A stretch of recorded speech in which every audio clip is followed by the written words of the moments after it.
Welcome to Biz Bites, brought to you by Com Together, helping businesses like yours build their brand through telling amazing stories to engage and grow audiences on multiple platforms.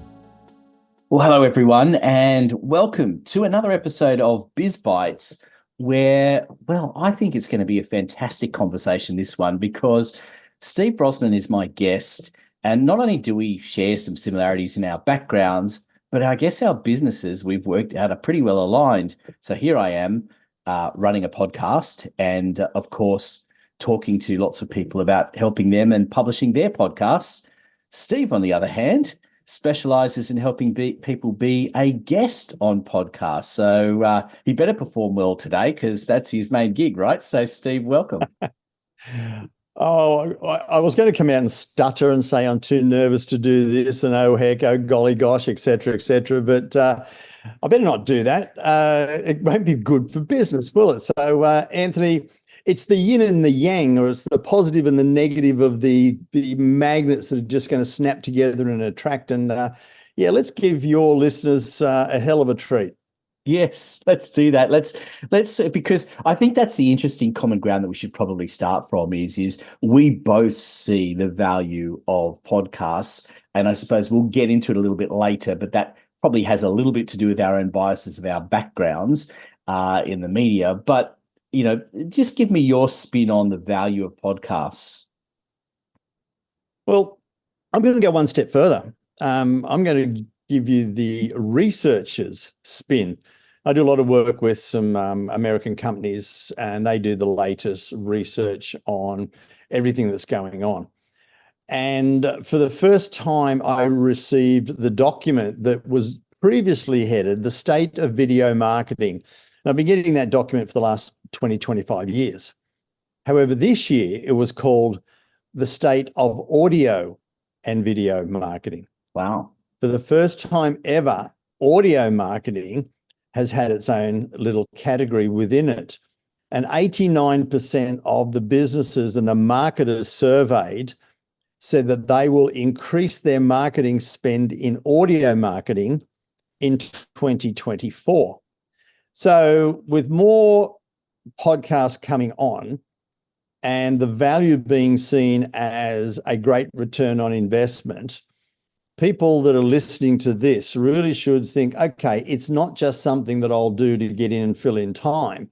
It can and should be a valid form of marketing. There's so much to unpack there. I want to start off with just a recollection of it seems a bit deja vu because you and I are old enough to remember when TV started really becoming so prominent in terms of, we started to get all, Foxtels and all of these kinds of things happening. And of course, if we cast our minds back to the 80s, that very famous song, Video Killed the Radio Star. And we were all, thinking, well, it's going to be over. Talkback radio still dominates the airwaves in Australia in terms of it being the top ranked programs, particularly in the breakfast time slots and the drive time slots around the country. Audio coming back at video, it's really interesting, isn't it? Because it's just people don't realize the difference. It may seem obvious that one's you're seeing pictures and the other one you're not, but there's a big difference between the way you approach both. Yeah, I totally agree because we're both from the video background, and we were teaching video marketing back as early as 2008, and we were preaching videos. However, the speed and the convenience of audio is much more powerful. People can actually listen to it while they're driving. They can listen to it without being obtrusive on a train or public transport. You don't know what's going on. They're listening to things. So it actually is more convenient to listen to podcasts and audio than it is videos. And that's now being recognized, and people are putting in the right information so that people are listening to it. And the statistics are that just in America alone, there's over 100 million people who listen to a podcast at least once per week. Yeah, the stats are ridiculous. I went through this in a recent episode about podcasting, and if when you take a look at it, and I think the stats are something like there are 1.1 billion websites for businesses that exist. But then when you look at it, and you talk about the stats of listenership, but the amount of active podcasts at any given time at the moment is about 450,000. That's globally, of which I haven't found a stat which says exactly how many are business podcasts, but let's be ultra conservative and say it's 50% of those. It will be a lot less than 50%, but let's say it's 50%. Even then, that's 225,000 active podcasts compared to 1.1 billion websites, with knowing that as you say, just in America alone, there's 100 million. I've heard it's something like 200 to 300, as many as 500 million listeners globally in any month to Totally. podcasts. Like, why you would not be in podcasts it should be a no-brainer. Yeah, on both sides of the coin, because with people like you, it's easier than ever to get one started. And to be a podcast guest, it's not that hard at all. To be a good one and actually monetize it, there's a lot more to it. But it doesn't take much to be invited, to get on and communicate what it is that you know, engage with the host, engage with the audience, and start creating a relationship. Now, that's one of the biggest things, that the podcast itself, it starts, basically the relationship building starts at the beginning of the podcast. It doesn't end at the end of the podcast. It just continues. And it's how people treat that continuation of the relationship and how you invite the audience into the continuation of that relationship that makes all the difference. Yeah, spot on. And I think that's the interesting thing to me, that many people just expect something to happen only in the moment. And I think the great thing about podcasting is that it's not there just for the moment. Unlike radio, which of course is limited by, relatively speaking, is limited by the idea that you're listening now. And if sure, you can go and listen to the podcast of a show, but the majority of people are listening now. Whereas the premise of podcasts like this one are built on the basis that you can listen anytime you want. And and in many cases, series like this one is a good example, are not built on them being consecutive. So you don't have to listen to them in order. You don't have to listen to them just because this is the latest one. You listen to the ones that you want to listen to that are most relevant to you. And I think that timelessness just creates this unique opportunity for people that many do not take advantage of. Yeah, and the way that it's all set up now, with the directories and the platforms that they're all on, you get alerts when what you want to listen to is coming up. You can search the topics, the subjects. All of that makes it so much more valuable. If you've got something valuable for somebody to listen to, they'll find it. And that's the great thing, is if you're a good guest or you're a great host and have good people on, then the number of people that are coming to you will just keep gravitating and keep following you wherever you go. So it's totally different to obviously the radio. It's primarily there as entertainment and obviously some information. Whereas if you're following a host or a particular topic, you can go from one podcast to the other and keep getting what you need from each of those. And it's now, I heard, I can't remember what the statistic is now, but it's a crazy statistic. But some people get all of their learning just from podcasts. They don't go anywhere else. Yep.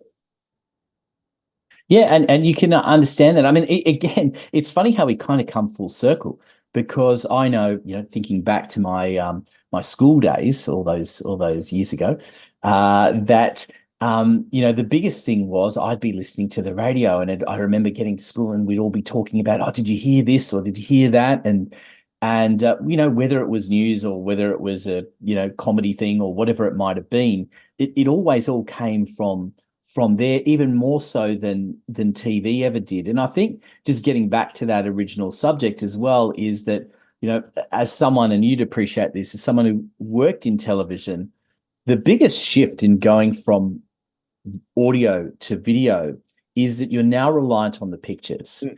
And if the pictures don't say something, then it's much harder to justify talking about it.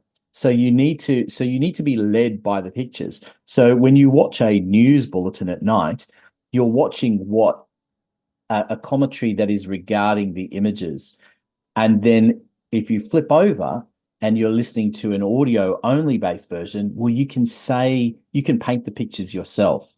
And you've got a lot more scope to talk about a lot more varied thing because you're not restricted by images. And I think that in itself is a big thing, because as you were talking about before, that ability to listen anywhere. Whereas if you feel as though you need to be watching, you're a lot more restricted. Absolutely. And that's the thing that I'm seeing that a lot of hosts and guests don't get. They haven't moved on in their own podcasting arena, and they are still down the route of, I'm here to give out information. And that's where they stop. They just give out some good information. And in our training, in fact, I just recorded some training for our Podcast Profits program. And the saying is, be the prize, not the professor. Now, you have a conversation with your host and you engage with the audience. You create a relationship with them so that they think, I've just got to, whatever that got to is, I've got to connect with, I've got to work with, I've got to do something. I just want more of this with that person. Whereas the professor, they go in, and to be fair, most people have been told, here, this is your formula. Share your story, share some of your knowledge and expertise, and send them to a gift. Now, that's a one-way street, and that is you, the professor. I'm just going to ram some stuff, and if you think what I say is good, then maybe you'll like what I do and come with me. Instead of looking to create the relationship with the people out there and say, well, hey, listen, here are some key things. This is what I've got for you. I've got some gifts. And they think, wow, I'm involved, I'm invited in, I'm a part of this, not just I'm sitting back watching a couple of geeks have a chat. Yeah, I think that it's really amazes me the way certain people give their intention about being on a podcast. And I've seen it happen on both sides as well. I've seen it people who run podcasts who ask for this as well. And it's almost like it's so predetermined what the conversation is going to be, and that you're going to give a series of how-tos, and that you're going to be, this is the topic that we want to discuss, and go through all of these things. And it's like, well, if that's your standard that you're going to give, then you're just giving the same on every podcast you're going on. What makes you a unique guest? What makes the opportunity there? I'm a big believer in having the conversation like what we're doing now. We didn't just for anyone's benefit who's not been involved as being a guest on my program, and you're listening in, is that whilst I ask people who are coming on the program to provide me a short bit of information, it's actually for our show notes afterwards. I rarely spend much time looking at it before the podcast, because it's really about what are the links to your website and to your profile and those bits and pieces that add a little bit of value to it. Whereas coming and sending it to me and saying, I want to be on your show and I want to talk about this subject, and going, well, I'm the host, I'll decide what we're going to talk about. But it happens regularly. Yeah, and that's one of the things. We're just pre-recording a whole of our training. And one of the things that I see over and over again, if I'm in different networking events, and I'll just hear people say, I'm passionate about this, I can speak on this, I want to be on your podcast. And it's like, well, okay, you're the host, you've got the podcast and you've got the guests. It's got nothing to do with you. Just give me a platform because I want to talk about what I want to talk about anyway.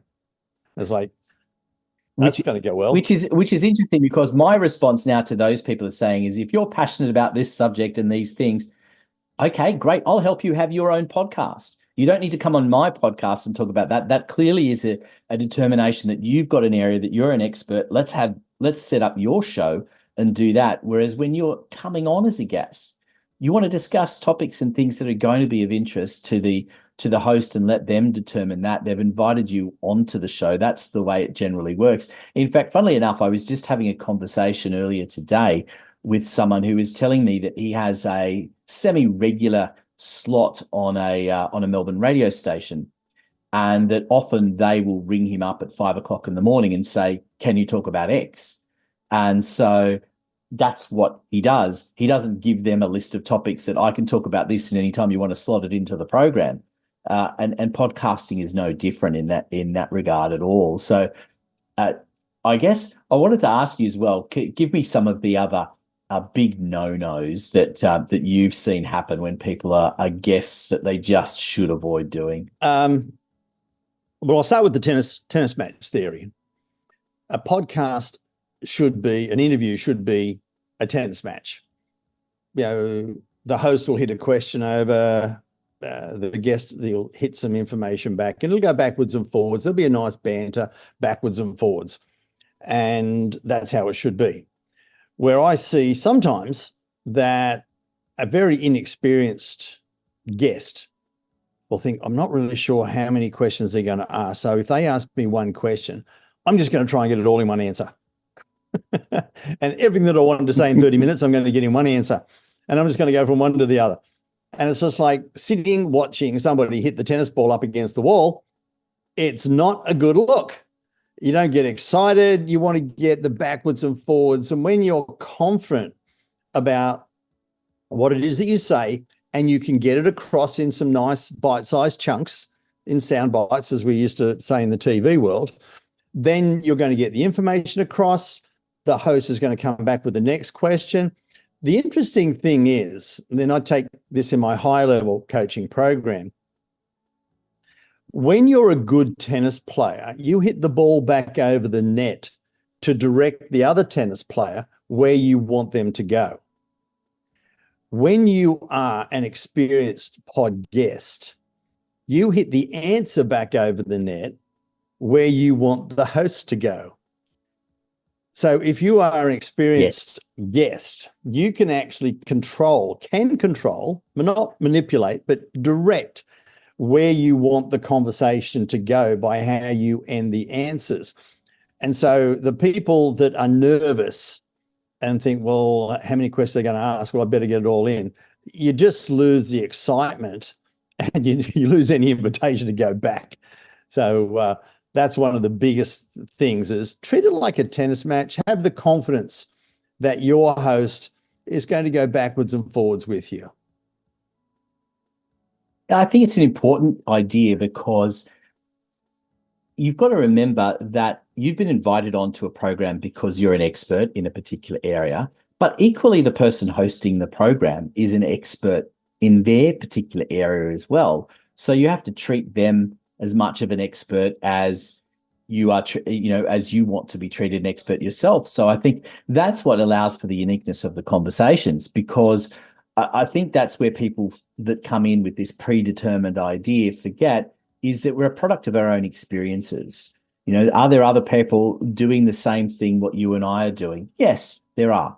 Are they doing it in the same way? No, they're not, because they don't have the experiences that we've had.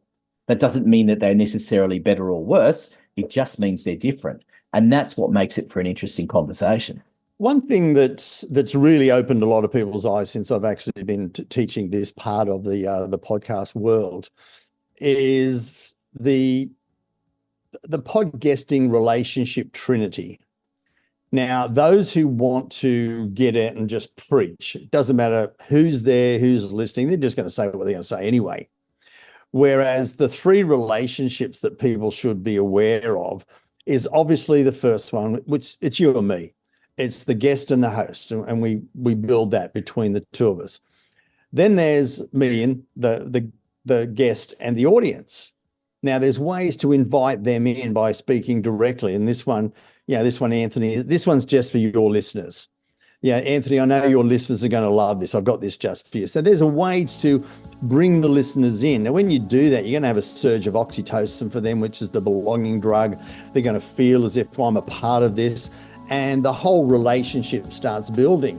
But the forgotten relationship is, you alluded to it, but didn't quite hit it, is the actual host and the audience.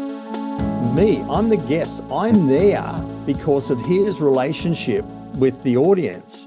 Now, if you can enhance that and elevate and edify the host in front of his audience, then they're going to have a stronger relationship. I'm going to have a stronger relationship with the audience, and I'm going to have a stronger relationship with the host. And when you're aware of all of those three things happening, you don't go off on monologues. You talk to the audience, you talk to the host, and everything is all happening. And it's a great way of doing things. Yeah, and it's interesting because that's a similar formula to what I've done in terms of publishing people's podcasts as well. That it's providing them with myself as being an anchor in many cases enables them to do that and to have that conversation with their audience. So I'm playing a role for them to help enhance that. And that's something that, those that are confident enough can really take to the next level. And I think it's podcasting is so powerful, but I think you have to be aware of the audience, as you say. But I think it's also then I'm intrigued as to what you see as the next steps after the podcast, because the episode itself is one thing and that recording is great. But where do you see things should go if you're a guest on a podcast after the show ends? Wow, great question. And I know where you're heading with the question. I'm going to reframe it just that little bit, if that's okay, because where people think of what do we do after the podcast is all about what can we do to leverage the podcast to have some, and I call it ROE, return on effort, return on energy. And it might be return on investment, but what can we do to better leverage the podcast? And we talk about the 4 Ps. There's purchase, pass on, promote, or partner. The purchase is if I do a good job and we're giving away something and they'll sign up, they'll get into my funnel, and sooner or later they might buy something. And that's where most people think, how can I do a podcast so they get into my funnel? There's the other one, pass on, which is referrals. Now, it might be a referral from you because we've had such a good time. I've given such good information that you might refer me to other podcasts. Or you might say, hey, listen, I've got some people you need to talk to. I think they need your services. So there's the referrals, pass on. Then there's the promote and the actual partner. Now, quite often that happens before the podcast is recorded. Now, too recently, I got it on. They were saying, hey, Steve, I think you'd be a good fit. Let's have a chat. We were such a good fit that we organized a training program. We partnered, they promoted, and that was a leverage of our relationship and the podcast. So it's how do we leverage the actual experience of being a guest on a podcast? Then that's the 4 different ways. And as a host, you may look at, well, okay, how can we purchase, pass on, partner, or promote, work with our guests more than just give them an exposure, a platform to speak on? Yeah, I totally agree with you. And I think even as a podcaster, that's what I try and work on doing with the guests as well. And we provide those avenues. And those of you that are listening to this episode, you'll note that if you go to the website, you'll be able to get to a dedicated page for the particular episode where there'll be lots of additional information and on a page that you can share, as much as you like moving forward. So that provides that avenue there, as well as, we definitely go through all of those other things. And I, you and I spoke at an initial meeting the other day, and, exactly as you said, partnership opportunities will no doubt open themselves up. There's a natural fit between what the two of us are doing. So, which I absolutely love. And I think that's the lesson here for people. If you want to be on podcasts, then you just need to be open to the opportunities and not treat it as a sales pitch, because there's nothing worse. I've had so many people saying, I've been on lots of podcasts and I haven't got anything from it. I was like, yeah, and there's a reason for that. In fact, there's probably lots of reasons for it, because all they want to do is the first one, which is, how can I do a good job so people come and buy from me? And out of all the things that I do, I've had some very big clients, huge clients that have come from me being found on somebody's podcast. But generally speaking, that is the smallest number of value that I've got out of the different P's. Partnering and co-promoting different events are certainly the two at the top. But I don't ever get on a podcast to try and say, hey, listen, you come and buy from me now. In fact, I've never, ever, I generate for the last 3 years over 6 figures just from being a guest. And not one person as a host or someone from the audience has ever said that was salesy, because that's A, one thing we don't teach, and B, the last thing you ever want to do is try and sell on a podcast. You are spot on. And anyone that plans on coming on this show or other shows that I'm working on, don't sell. Let's have a conversation. Hope you've been enjoying the conversation so far. We look forward to bringing you part 2 in the next episode of Biz Bites. Biz Bites is brought to you by ComTogether for all your marketing needs, so you can build your brand, engage audiences on multiple platforms. Go to comtogether.com.au, follow the links to book an appointment for a free consultation.